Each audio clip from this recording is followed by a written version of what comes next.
Here's a very little known chronic fatigue syndrome treatment. I don't know whether it'll be dramatic for you or not, but spiritually speaking, it's something that seems on the surface that would be just kind of like, yeah, it's a good idea, but not that important, to maybe it is very, very, very important. And I'll get right to the point, okay?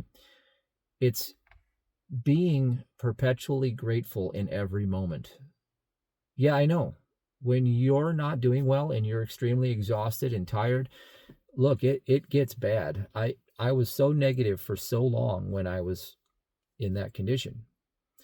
Why would be the case for being grateful matter when it comes to something completely physical, right? This is a physical thing. I physically don't feel good, you might say.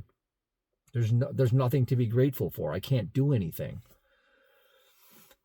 Well, there's something about gratitude that does something in the spirit, in the spirit where things are originating from. I believe wholeheartedly that we are made of spirit and that we're, dreaming in this human experience. It's my beliefs, but you don't have to believe that to prove it. What you can do is you can start to think of things that you are so grateful for now.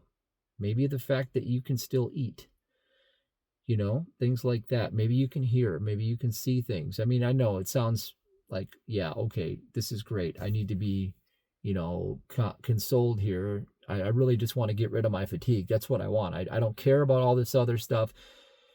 That right there, that resistance right there, that it's that inner fight.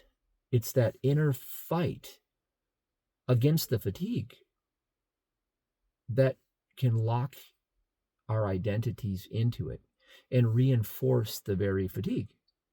So what the gratitude does is it creates a space, almost like an air gap, between the condition and us.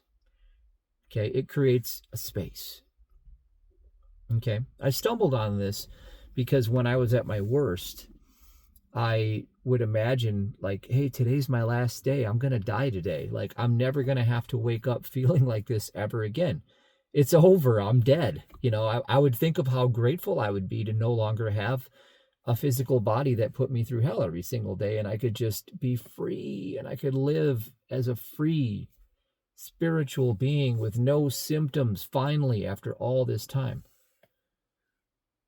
And then I would feel a little bit better just knowing that I'm free. Like, I don't have to worry about how I'm going to take care of the family, how I'm going to ever work again, or how I can't, do this or that, all the stress and all the struggle and the pressures. I can't take this no more. I just don't want any of it anymore.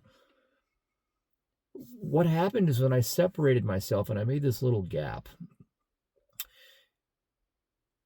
I was actually becoming grateful for the very things that I wanted. I was actually turning the script around. So by turning the script around and seeing the result I wanted, and then rejoicing in that result, that's the scriptural secret of using your faith to produce miracles. In the Bible, it's all throughout the Psalms. David was always grateful during persecution, always rejoicing. Even in the book of Job, Job rejoiced in his persecution, and he was given his double portion, right? Rejoicing in the persecution. Now, it's not easy to rejoice in the persecution, but I found this little hack, and I call this the actual treatment, right? Well, the treatment is be dead to the world and alive in spirit. It says it right in the Bible, be dead to the world and alive in spirit. So I just mentally made it okay in my mind by thinking, hey, this is my last day. Like, this is it. I'm out of here. Like, yes, I would mourn because I'd miss everybody and this and that, but I would no longer have to be in hell anymore in this body. And then I would imagine, like, the freedom I get to be. Like, I don't have to live like all these burdens. They're gone. I'm done. The game's over. Finish line crossed. And I'd start to feel like, oh, what a sense of relief. And as soon as that sense of relief kicks in, you're already, vibrationally way up the scale from where you were. So where you were when we're pushing against all these symptoms and pushing, we reinforce it. And that's an identity. And we reinforce the identity of the sick person. And that sick person identity is like oscillating at a vibrational speed and attracting all the same thoughts in. And it becomes a downward spiral and a self-fulfilling prophecy. And you can sit there for weeks, days, months, years. I did that. And, then I started to find out how to gap myself. I call it a spiritual air gap, right? And I gapped myself, separated myself from the suffering sense of identity. And it seemed trivial at first, but then I started to become grateful of like, man, when it's finally over, I'm going to be so free. Thank God it comes to an end at some point. I'm going to be free. And I started to do that.